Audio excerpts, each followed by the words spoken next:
मुझे टिकट नहीं मिलने का सवाल ही नहीं उठता है, सवाल ही नहीं उठता है। तो आपको टिकट भी मिलेगा, चुनाव भी लड़ूंगा, इन सब पे भरोसा है कि ये विधायक भी बनाएंगे और सरकार बनेगी तो सरकार का मजा भी आएगा। आदरणीय शिवराज जी, मोदी जी से कहो, आदरणीय क्या नाम है मंत्री जी नरोत्तम मिश्रा जी, शिवराज जी से कहो, खबर पहुंचाओ उन तक कि अगर हिम्मत है, मेरा नेता तो 4000 किलोमीटर पैदल चला लगातार, तुम 400 ही चल के दिखा दो तो मान जाऊंगा।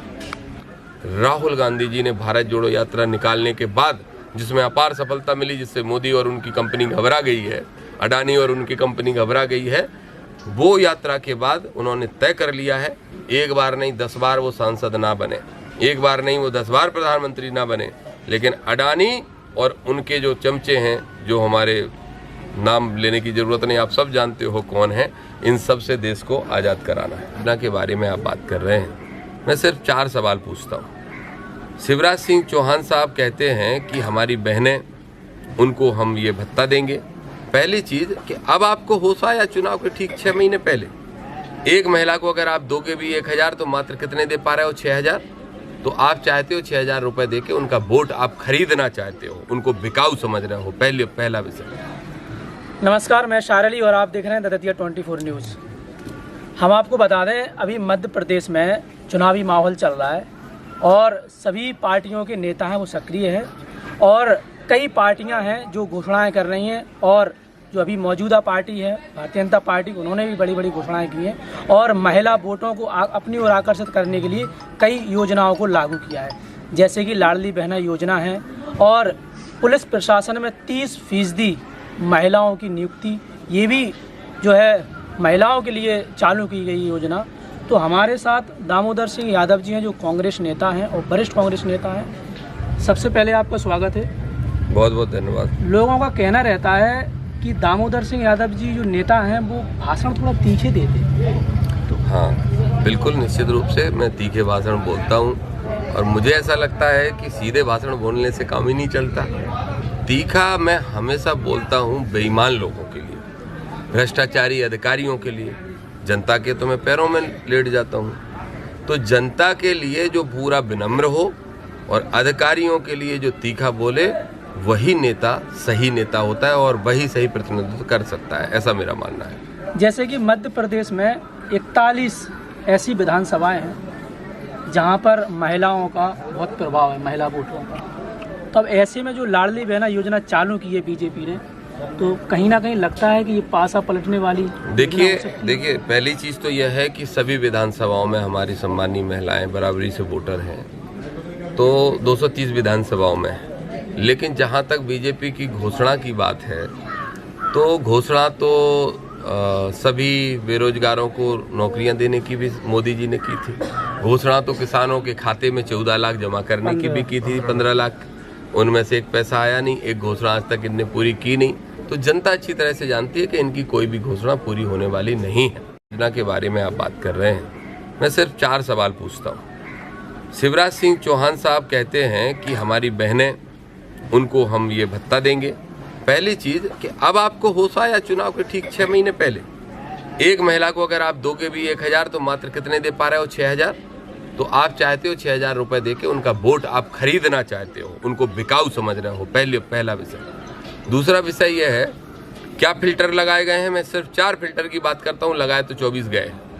पहला फिल्टर है कि 60 साल से अधिक उम्र की जो महिलाएं हैं उनको नहीं दिया जाएगा।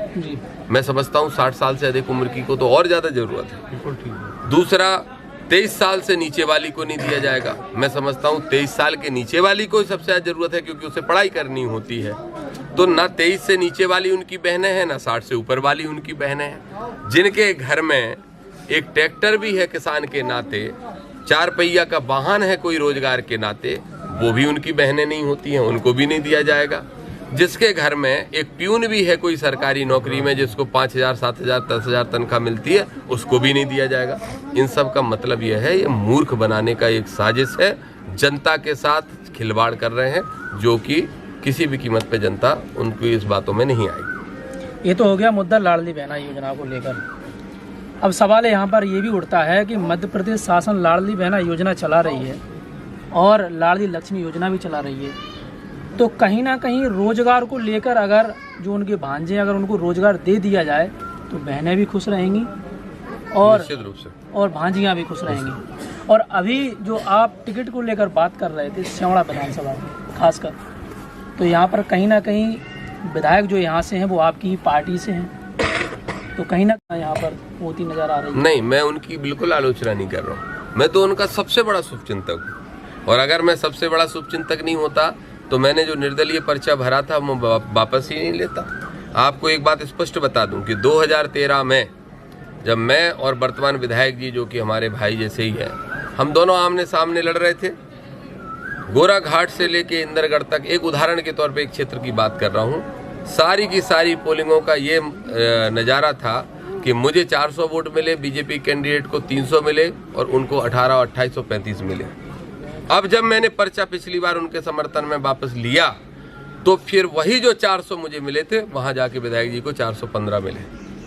तो जहां आपको 2013 में जब मेरे सामने चुनाव लड़ते हैं तो 25 वोट मिलते हैं, और जब 2018 में मैं समर्थन दे देता हूं तो आपको 425 मिल जाते हैं। तो जनाधार अलग समझ में आता ही है, और मेरा कमिटमेंट भी समझ में आता, जो माननीय कमलनाथ जी के आदेश से दिग्विजय सिंह जी ने भी आदरणीय ने बोला था तो हम लोगों ने ये माना था। तो आलोचना मैं बिल्कुल नहीं कर रहा हूँ। मैं चाहता हूँ कि पार्टी की सरकार बने, और पार्टी की सरकार बनने के लिए हमें जिले की 3 सीटें जीतना जरूरी है। तो 3 सीटें खासतौर पर दतिया और सेवड़ा दोनों जीतना जरूरी है, जिससे भांडेर भी जीत सकें। तो वो जब सेवड़ा से शिफ्ट होके दतिया में चुनाव लड़ेंगे तो संभावना बहुत अधिक है कि वो डबरा वालों को वापस डबरा भेज सकें। और यहाँ तो जनता का समर्थन आप जानते ही हैं कि जो आदमी निर्दलीय लड़के अगर 18,013 में ला सकता है तो फिर पार्टी के समर्थन से जीतने में कोई दिक्कत जनता की तरफ से तो नहीं होगी, क्योंकि जनता का तो मैं लाडला हूँ, किसान का लाडला हूँ, नौजवान मुझे पसंद करता है। बस एक ही बात, भाई साहब को टिकट नहीं मिलत क्या करें, तो इसलिए प्रयास है कि भाई साहब को जहाँ टिकट मिल जाए।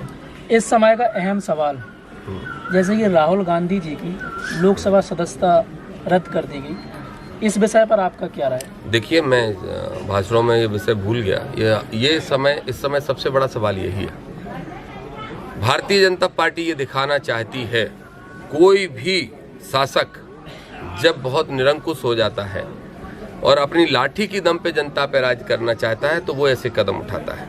और वो कब उठा? जब जनता विद्रोह के मूड में आ गई है। तो आखिरी जो सबसे बड़ा सेनापति है या विपक्ष का जो नेता है, उस पर हमला कर दो, जिससे सारे विपक्षी दल डर जाएं, मीडिया डर जाए, सारी एजेंसियां डर जाएं, किसान नेता डर जाएं, सामाजिक संगठन के लोग डर जाएं।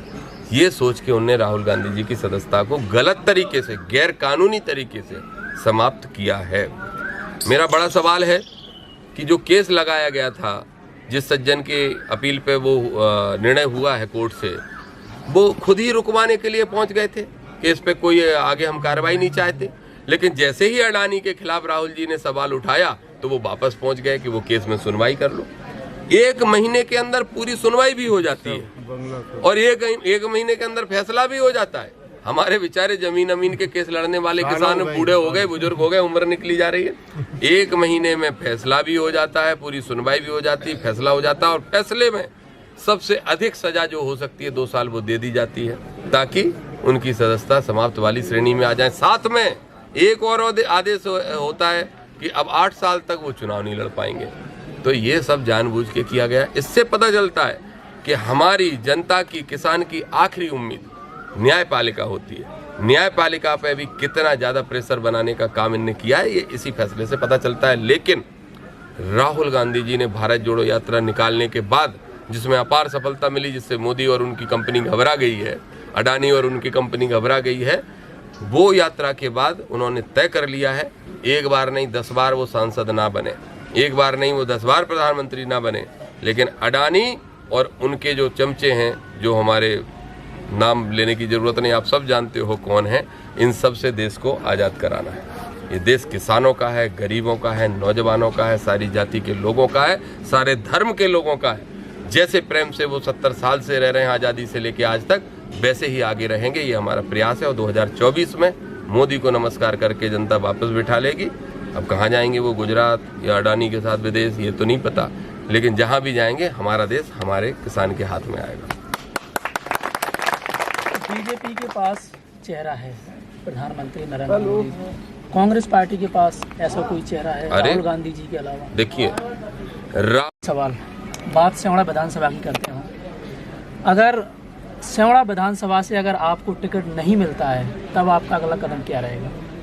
मुझे टिकट नहीं मिलने का सवाल ही नहीं उठता है, सवाल ही नहीं उठता है। तो आपको टिकट भी मिलेगा, चुनाव भी लड़ूंगा, इन सब पे भरोसा है कि ये विधायक भी बनाएंगे और सरकार बनेगी तो सरकार का मजा भी आएगा।